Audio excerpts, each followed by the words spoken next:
Rubber plantation line, Bin Long 9. 42 a.m. Sunlight sliced through the canopy in blotches across the red dirt road.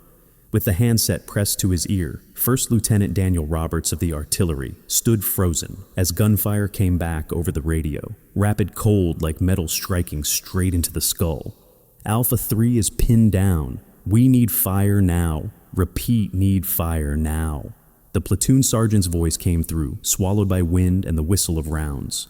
Roberts marked the coordinates on a map whose edges were smudged with sweat.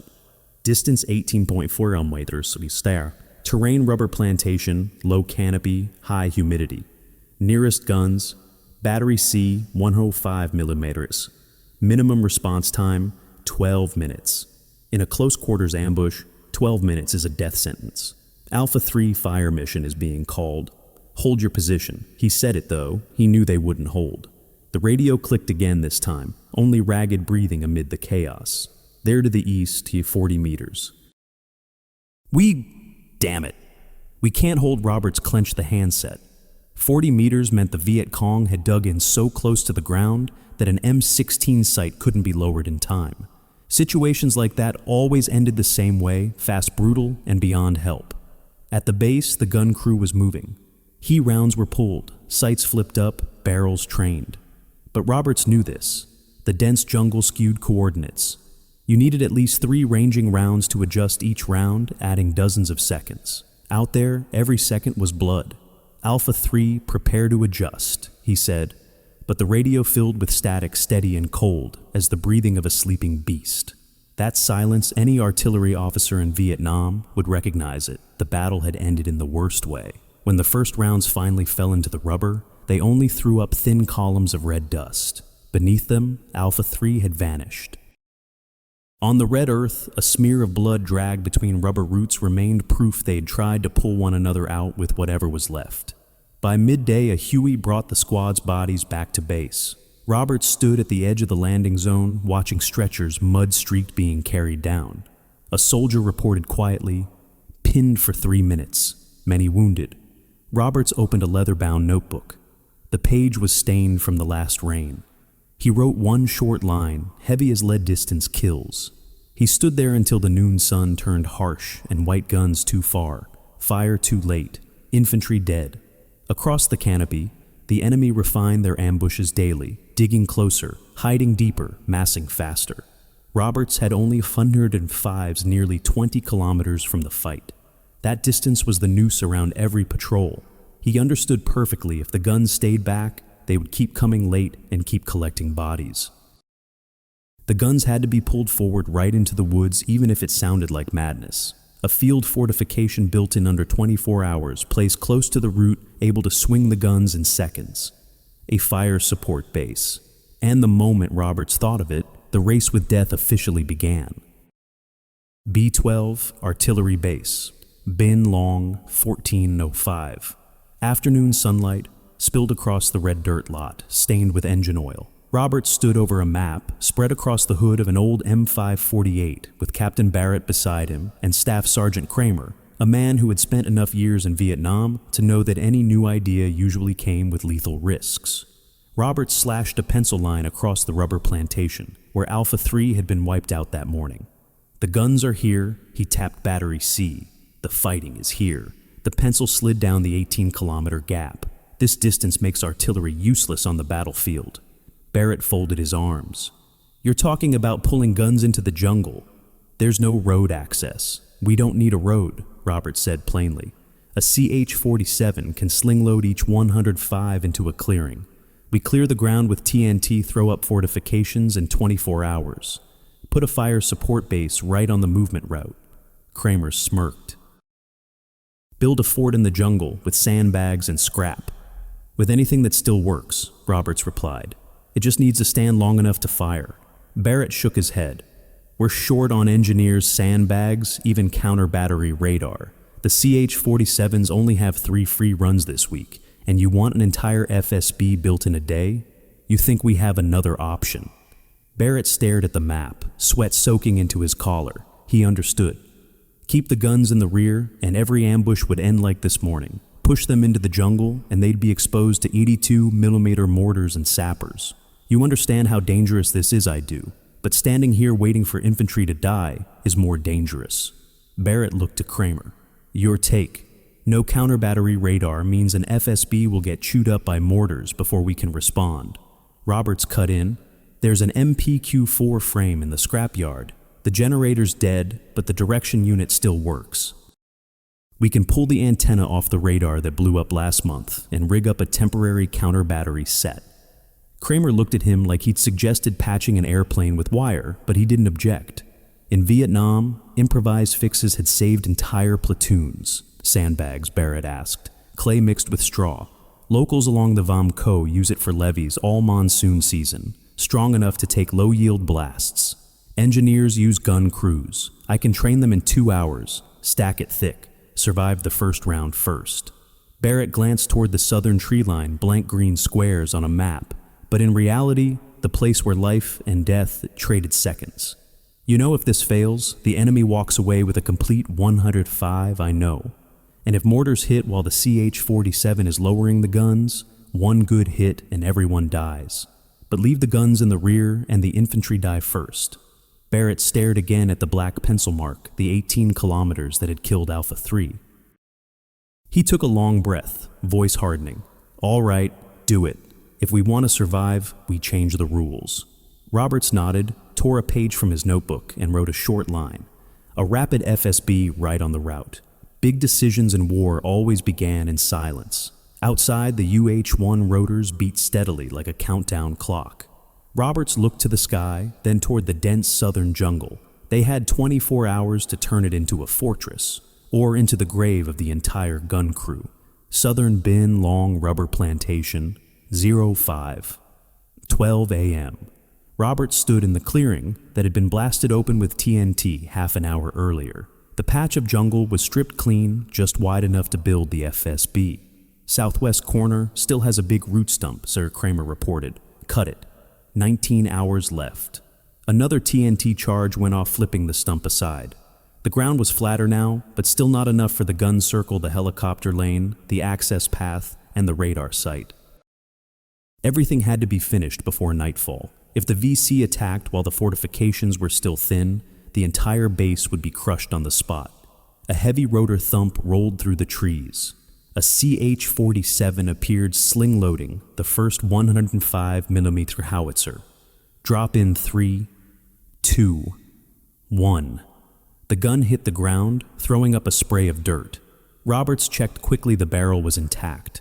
Set the pivot. 2 men dragged over a burnt-out truck, bearing they'd salvaged the night before. They welded it into the ground, using steel plates cut from a wrecked M548. Kramer tapped the bearing. If the mud gets in, it locks up. Then cover it, Roberts replied. Ramirez, the oldest welder, crouched low and kept working non-stop. The second 105 came down just as the sky began to pale. Where are the sandbags? Barrett asked. Roberts signaled. The crew brought in clay mixed with straw, following instructions from local villagers. They packed, stomped, and stacked it into a curved wall strong enough to withstand 60 82mm mortar blasts. At the edge of the clearing, Owens and the tech team wrestled with an MPQ-4 radar frame salvaged from the scrapyard, dented antenna-stiff gearbox missing power components. If they couldn't get it running, the FSB would be blind once night fell. Roberts asked, dead no, just stubborn. Owens answered, power it. The indicator light flickered yellow. The antenna rotated a few degrees, then stopped. Owens adjusted the lock brace and tried again. This time it turned slowly but steadily enough to catch mortar reflections at close range. Good enough, Roberts said. By the time the sun touched the canopy, the fortification had taken shape, rough, uneven, but standing. Roberts stood in the center looking at the guns, the improvised pivot, the clay straw walls all cobbled together from scrap, and a few dozen hours of non-stop labor. He opened his notebook and wrote a short line, FSB crude, temporary, but operational. Tonight would decide whether that was enough. Southern Bin Long Rubber Line, 11:23 a.m. FSB. Charlie Fox had just stacked its final sandbag when Roberts's radio cracked to life, cutting through sharp, splintering gunfire. Bravo 2 was pinned at the tree line and coming apart, The transmission broke in and out, metal clanging in the background, but two words still came through yellow smoke. The position was 4.3 kilometers from the FSB, close enough for immediate fire support, far enough that any error could be fatal. If the rounds came from B-12, Bravo 2 wouldn't have time to adjust. Roberts marked the map and nodded to Kramer. The crew swung the gun toward the faint yellow plume appearing on the radar. The improvised turntable groaned, but still shifted fast enough. The barrel dropped. An HE round was slammed into the chamber. The first shot left the tube ripping through the air into the forest. 20 seconds later, a response came back impact about 40 meters north. The crew corrected almost on instinct. The homemade pivot shifted direction in seconds, surprisingly fast for a structure welded together the night before. The second round fired as Roberts was still raising his binoculars, eyes tracking the trembling tree line. He looked for only a moment, calculated the angle himself, and locked the gun toward the enemy's escape route, a trajectory nowhere in the standard tables. But the crew trusted him without question. They loaded the third round before Bravo 2 could even reply. The third impact hit the choke point of the trail. A sharp, clean blast, then gunfire on Bravo 2's side began to fade. When the radio came back on, the voice of the frontline soldier was a mix of exhaustion and disbelief. The ambush line had collapsed. The escape route was cut, and the entire company was still standing. Roberts checked his watch. From the first call to the first shot, 2 minutes and 11 seconds. 2 minutes to flip the outcome of an ambush. He stood quietly for a moment, listening as the jungle settled. The yellow smoke drifted away in the distance, the only sign of where Bravo 2 had narrowly survived. Roberts understood clearly now that they had done this once the enemy would adapt immediately, and the next round would not be this easy. Bin Long Forest. Hour, 40 p.m. The sky darkened quickly. About 2 kilometers from FSB, Charlie Fox Scout Nguyen Hoang Lam lay under a layer of camouflage leaves watching. His visibility was limited, but the sound of American artillery was unmistakable, close, steady, and stronger than anything he had heard in 3 years of ambush work. For the first time, 105mm shells were detonating, at a range that made the ground tremble beneath him. He wrote in his nylon-wrapped notebook, "American guns placed close."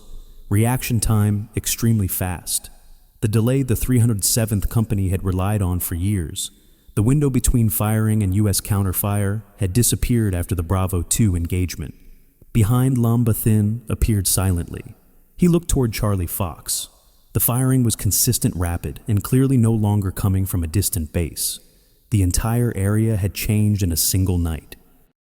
Bathin reviewed Lum's notes, guns placed on compacted earth, sandbags up to chest height, 2 gun crews active, radar still operating, helicopters able to reinforce within 10 minutes, emergency fortifications, Americans accepting high risk. He marked 3 weaknesses. 1. The radar is their eyes. Destroy it. U.S. guns go blind. 2. Western flank is low, sandbags thin, vulnerable to B-40. 3. Fortifications in the jungle. Sappers can reach them if a trench is dug. Ba Thin sketched a diagram in the dirt. The FSB perimeter attack direction, sapper trench, route 82mm mortar position, and B-40 firing point. Crude but clear about each team's role. The plan was simple: mortars open, radar tracks, sappers close in, B-40 strikes as Americans reload. It was the classic style of the 307th exploit the opponent's thinnest moment. Ba Thin slung his pack over his shoulder and concluded, bringing guns into the jungle means the Americans are willing to fight at knife range. So, whoever adapts faster survives. Chain reaction from other units. At the same time, over 3 kilometers from the FSB, a recon team from the 455th Company reported to the provincial command. U.S. counterfire fell within 2 minutes. We withdrew too slowly. A technical officer measured the crater pattern from the Bravo 2 fight, compared it to the coordinates, and wrote U.S. artillery placed under the canopy. Their tactics have changed. The news spread fast. Fighters who had grown used to fire, withdraw before artillery arrives, now saw the opposite. The speed of jungle-based artillery shattered their usual rhythm of retreat. The report sent up to regional command included a red underlined sentence: American mobile artillery detected. After firing, do not remain longer than 30 seconds. Shift in the balance. Lam lowered his binoculars. Charlie Fox was fading into the gray of evening, but he understood what was changing. From now on, both sides would have to adjust their tempo, and the next fight would be heavier than the one that had just ended. FSB Charlie Fox, 2:14 a.m. The clearing was covered in a heavy fog so dense the radar lights looked blurred as if seen through steam. Roberts leaned against a sandbag wall, one hand on his M79 eyes fixed on the glowing watch dial. This was the hour when human reaction was slowest, dark enough, tired enough. Kramer crawled up to the edge of the berm to check the claymore wires, then lay still listening. The MPQ-4 radar kept rotating. Nothing unusual until 02:19. A small, soft thump. Not footsteps, not gunfire. Roberts snapped upright, instantly mortars incoming. Half a second later, the first 82mm round hit the landing pad, throwing up a column of dirt. Two more followed in rhythm, the entire salvo aimed directly at the radar. Dirt and debris blasted over the control station. The antenna twisted off angle. The rotation unit jammed partially, but still produced a faint signal. 3 dim blips appeared on the screen, the mortar team reloading for the second volley. From the west, Kramer slid back into the position, face smeared with mud. Sappers were crawling through an approach trench only a few dozen meters from the wire. The second mortar volley struck before the gun crew could traverse the howitzer. One round landed beside the radar, knocking Owens off his seat and bending the antenna even further. One more hit like that, and the radar would be blind. Suddenly, the improvised turntable seized. Metal scraped with a harsh, dry screech. The salvage bearing had finally hit its limit. The gun froze, unable to rotate even half a degree. Kramer didn't wait for orders. He lunged forward, wrapped his arms around the still-hot metal rim, and heaved with everything he had. "Don't let it freeze!" Roberts shouted from behind. With a strained grunt, Kramer forced the barrel to budge a few degrees, just enough to keep the howitzer from losing its western arc. That tiny shift kept a B-40 rocket from hitting the barrel dead on a few seconds later. At the wire, the concertina twitched as if something heavy were pulling on it. A claymore trip line snapped. A sheet of white fire swept across the trench mouth, taking one man, but more movement flickered in the dark. A B-40 streaked from the tree line, slamming into the western sandbags and blowing out an entire section of the parapet. Kramer was thrown back, but pushed himself up again, still working the gun. The howitzer rotated toward the west. The homemade bearing strained, but held. An M60 swept the approach lane. Silhouettes kept moving through the thick fog. The mortar team began its third volley. The radar only returned the weakest reflections, but enough to show the general direction. The 105mm was adjusted one notch lower on elevation load fire. The round punched out of the tube, rocking the gun backwards slightly. 10 seconds later, a deep explosion rolled from inside the forest. Then sudden silence. The mortar team had been caught exactly as they shifted positions. About 1.7 kilometers northwest of Charlie Fox, the 82mm team of Company 445 had chosen a low rise as a firing point, planning to shoot 3 rounds and withdraw. But within 10 seconds of the first shot, the FSB had locked onto them. The first counterfire hit 40 meters away. The second adjusted instantly and detonated right on the edge of the rise. Total time from their first shot to loss of contact, 30 seconds. Back at the FSB, 3 figures were still advancing through the fog. Roberts fired his M79 into the dark. The flash lit up 3 bodies. Kramer raked the area with another burst from the M60. One man dropped 2, slipped back into the trees. 3 minutes later, the area settled into silence. Quick assessment. A large section of the berm destroyed. Sandbags ruptured. Radar heavily damaged. Several minor injuries. But the guns were intact, the crew was standing, and the FSB was still functional. The next morning at a relay post, 12 kilometers away, urgent reports circulated. Sappers got within 50 meters before the guns swung and fired straight at them under 8 seconds. Mortar team hit while still switching hands to reload. American guns changed direction in the jungle like they weren't fixed in place. Radar still worked in heavy fog. The 307th's mortar team read the reports in silence. They once had 1 to 2 minutes of safe withdrawal. Now that window was gone. Roberts wrote a short note in his logbook. First night makeshift radar scrap turntable. Next time, they'll adapt faster. The following night, a sapper team approached from the southwest. thinking the sandbags were thinner there. The approach trench had been dug in daylight, and only 12 meters remained, but the soil disturbed by last night's mortars left a faint discoloration. A U.S. soldier spotted the irregular patch under moonlight. 3 M79 rounds slammed into the trench mouth, sealing it. The sappers had to reverse course, and as soon as one lifted his head out of the trench, the M60 cut the line. A report recovered later contained a single line. The approach trench was detected before reaching the wire. We don't know how. 3 days after the Bravo 2 incident, a U.S. company was pinned at the southern tree line, hit by B-40 fire from 2 directions. They called for artillery from Charlie Fox as their formation was close to collapsing. The MPQ-4 radar picked up only a faint thermal return, but it was enough for Roberts to lock the direction. The first round landed right beside the woven bamboo line. The second cut off the enemy withdrawal route. The company got out intact. The next morning at the FSB, the first sunlight revealed the scars of the night attack, cut concertina wire, a large gouge torn out of the defensive berm, the MPQ-4 radar badly dented and able to rotate only part of its arc. Gun number 2 slightly off axis, where mortar impacts had shifted the base.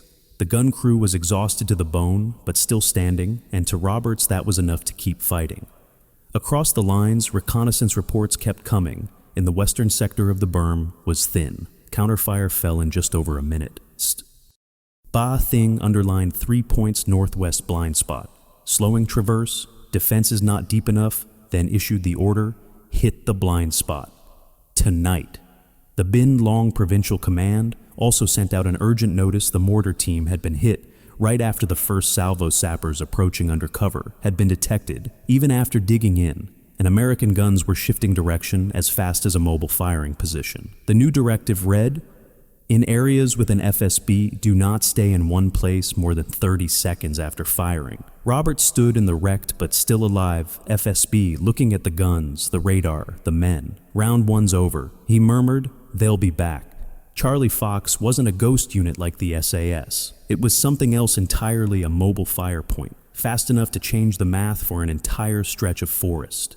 Before this, every ambush relied on one unchanging assumption: American artillery would arrive late. Late enough for withdrawal, late enough to disperse, late enough to avoid casualties. But once the FSB appeared under the canopy, that entire cycle flipped. The withdrawal window, the so-called safe zone, shrank to only a few dozen seconds. With an average reaction time of 120–130 seconds, the FSB turned every mortar pit, every ambush trench, every small rise into a live target. And a gun that could be traversed by hand on salvage bearings shifted faster than any fixed firing position the Viet Cong had encountered in Bin Long. That was the part they never anticipated: a howitzer that didn't stay still, radar that was damaged, but still good enough to lock the first salvo's direction, and a gun crew trained to engage targets immediately on the opening shots. The results showed clearly in reports in areas covered by the FSB infantry. Losses in ambushes dropped sharply. More mortar teams were hit right on their first salvo, and most Viet Cong units were forced to shift tactics from hit, withdraw, disperse to fire once, disappear instantly. The FSB took away the one thing ambushes depended on: time. Once time disappeared, the advantage of guerrilla tactics disappeared with it. And that is why a small fire base built in 24 hours could shake an entire region. It created a new rule of the game where whoever lagged by half a beat was the one erased from the map. To the Viet Cong, Bin Long suddenly had a new law: stand in the wrong spot for a few dozen seconds, and an entire team could vanish. And that was why the FSB became something they had to fear and sometimes avoid entirely.